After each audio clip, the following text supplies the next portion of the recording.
বিসমিল্লাহির রহমানির রহিম।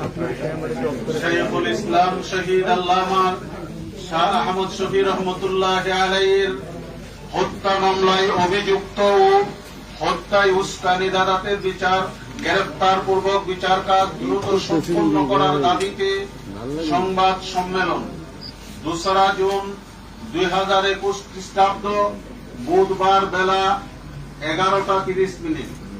স্থান জাতীয় press club, VIP lounge, Topkhana road, Dhaka. প্রিয় সাংবাদিক বন্ধুগণ, আসসালামু আলাইকুম ওয়া রাহমাতুল্লাহি ওয়া বারাকাতুহু।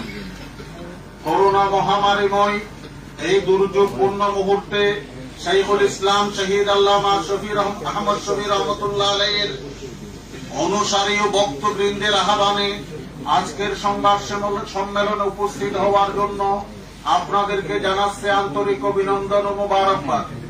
প্রিয় সাংবাদিক বন্ধুগণ, আজকের সংবাদ সম্মেলনে প্রথমে আমরা শ্রদ্ধা ভরে স্মরণ করছি হেফাজত ইসলাম বাংলাদেশের প্রতিষ্ঠাতা আমির, দেশের সর্ববৃহৎ ও প্রাচীনতম কওমি মাদ্রাসা জামিয়া আহলিয়া দারুল উলুম মুঈনুল ইসলাম হাটহাজারীর উন্নয়নের রূপকার, দীর্ঘ 3 যুগের সফল মহাপরিচালক, আল হাইয়াতুল উলিয়া লিল জামিয়াতুল কওমিয়া বাংলাদেশ ও বেফাকুল মাদারিসিল আরবিয়া বাংলাদেশের সাবেক চেয়ারম্যান, এদেশের ধর্মপ্রাণ মুসলমানদের মুকুটবিহীন সম্রাট, গণজম্মা আধ্যাত্মিক রাহবর, আওলাদ রাসূল শাইখুল ইসলাম হুসাইন আহমদ মাদনী রহমতুল্লাহি আলাইহির অন্যতম খলিফা শাইখুল ইসলাম শহীদ আল্লামা শাহ আহমদ শফি রহমতুল্লাহি আলাইহি।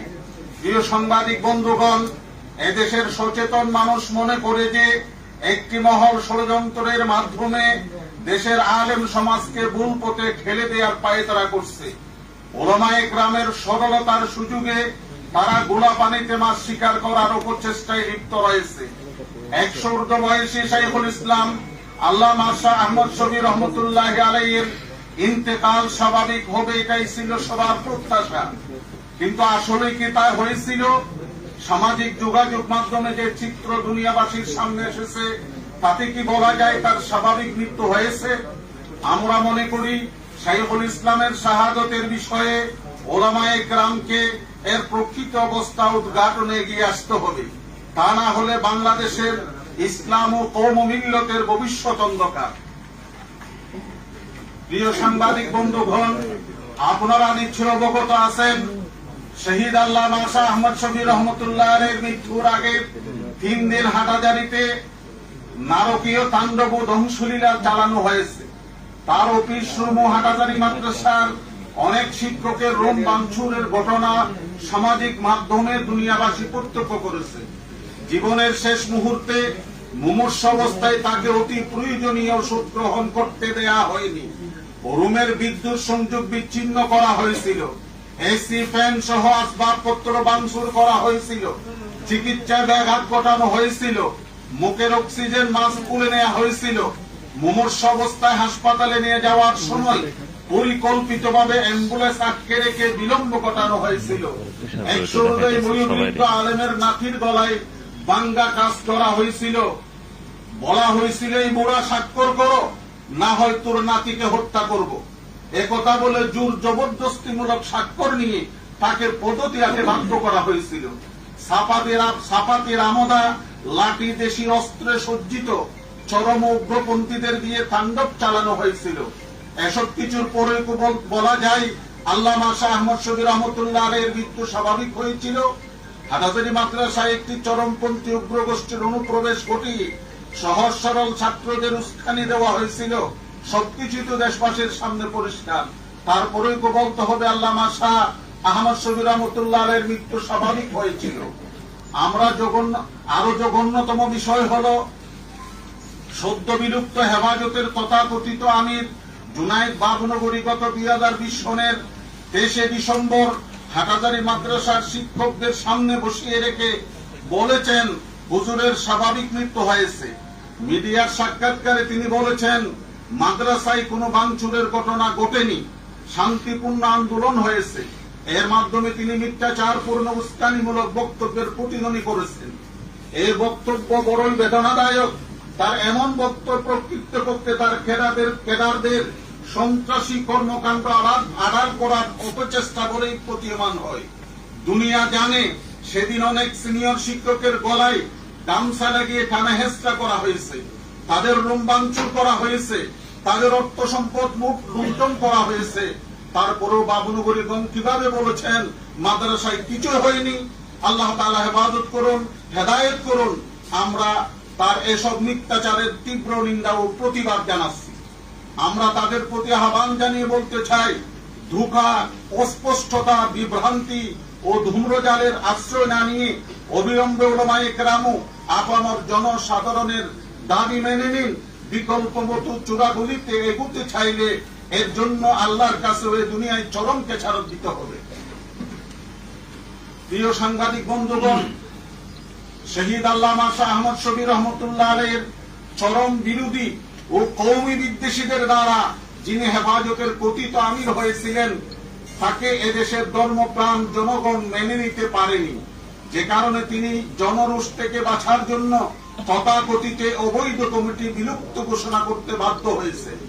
আমরা মনে করি অতীত হেফাজত সিন্ডিকেটের মাধ্যমে একটি পকেট কমিটি গঠিত হয়েছিল, যেখানে আল্লামা শাহ আহমদ শফী রহমতুল্লাহ আলাইহির মূল অনুসারী হেফাজতের প্রতিষ্ঠাতা নেতৃবৃন্দকে বাদ দেওয়া হয়েছিল। বিগত দিনে যারা আন্দোলনে ভূমিকা রেখেছিলেন, সক্রিয় ছিলেন, জীবন বাজি রেখে জেল জুলুম উপেক্ষা করে মামলা হামলার তোয়াক্কা না করে অগ্রণী ভূমিকা পালন করেছিলেন, তাদেরকে পাশ কাটিয়ে এই কমিটি গঠন করা হয়েছিল। গঠনতন্ত্রে না থাকলেও এককভাবে তিনি নিয়ম বহির্ভূতভাবে 5 সদস্য বিশিষ্ট একটি আহ্বায়ক কমিটি গঠন করে নতুনভাবে আলেম উলামা ও ধর্মপ্রাণ মুসলমানদের ষড়যন্ত্রের ফাঁদে নিপতিত করার পায়তারা করছেন।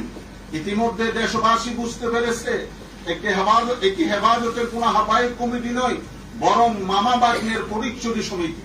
শোনা যাচ্ছে এই আহ্বায়ক কমিটি আবার কোন কাউন্সিল না করে নিজেদের পছন্দ মাফিক লোকদের মনোনয়নের মাধ্যমে নতুন আরেকটি অবৈধ কমিটির জন্ম দেওয়ার নীল নকশা চূড়ান্ত করে তা ঘোষণা করার অপচেষ্টা চালাচ্ছে। আমরা তুহিন ভাষায় ঘোষণা করছি, চক্রান্তের মাধ্যমে আবারও হেফাজত ইসলামের নামে এ জাতীয় কোন অবৈধ কমিটি ঘোষণা করা হলে দেশবাসী আবারও তা ঘৃণা ভরে প্রত্যাখ্যান করবে। যারা আল্লামা শাহ আহমদ শফী রহমতুল্লাহ আলাইহির মামলায় অভিযুক্ত আসামি, তারা হেফাজতের কর্ণধার হতে পারে না। আমরা নিয়মতান্ত্রিক উপায়ে শহীদ আল্লামা শাহ আহমদ শফী রহমতুল্লাহ আলাইহির রেখে যাওয়া আমানত হেফাজত ইসলামের কার্যক্রম অব্যাহত রেখেছি এবং অচিরেই দেশের শীর্ষস্থানীয় উলামায়ে কেরামের পরামর্শক্রমে নিয়মতান্ত্রিক উপায়ে তার গঠন প্রক্রিয়া সম্পন্ন হবে ইনশাআল্লাহ। হেফাজতের গঠনতন্ত্র অনুযায়ী নিয়মতান্ত্রিকভাবে সব জেলা, থানা, শহর, নগর কমিটিগুলো নবায়ন করে কেন্দ্রীয় কাউন্সিলের মাধ্যমে হেফাজতের কমিটি পুনর্ঘোষণা করা হবে ইনশাআল্লাহ। প্রিয় সাংবাদিক বন্ধুগণ, দেশবাসী মনে করে আল্লামা শাহ আহমদ শফী রহমতুল্লাহ আলাইহিকে হেনস্থ ও লাঞ্ছিত করে হাটাজারি মাদ্রাসা থেকে পদত্যাগে বাধ্য করা এবং বিভিন্নভাবে মানসিক নির্যাতনের মাধ্যমে তার অস্বাভাবিক নির্যাতনের কারণে তার অস্বাভাবিক মৃত্যু ঘটানো হয়েছে। আন্দোলনের নামে সেই সময় এমন ভয়াবহ বিভীষিকাময় পরিস্থিতি সৃষ্টি করা হয়েছিল, তখন সহজ সরল ছাত্র শিক্ষকরা ভীত সন্ত্রস্ত হয়ে মুখ খোলার পর্যন্ত সাহস পায়নি। একটি চিহ্নিত উগ্রগোষ্ঠী ছাত্র শিক্ষকদের জিম্মি করে মাদ্রাসায় অরাজকতা সৃষ্টি করে যে নারকীয় তাণ্ডব লীলা চালিয়েছিল, এর ভিডিও ফুটেজগুলো এখনো সামাজিক যোগাযোগ মাধ্যমে বিদ্যমান। সেই উগ্রগোষ্ঠীর কয়েক শত সদস্য এখনো পর্যন্ত হাটাজারি মাদ্রাসায় অবস্থান করছে।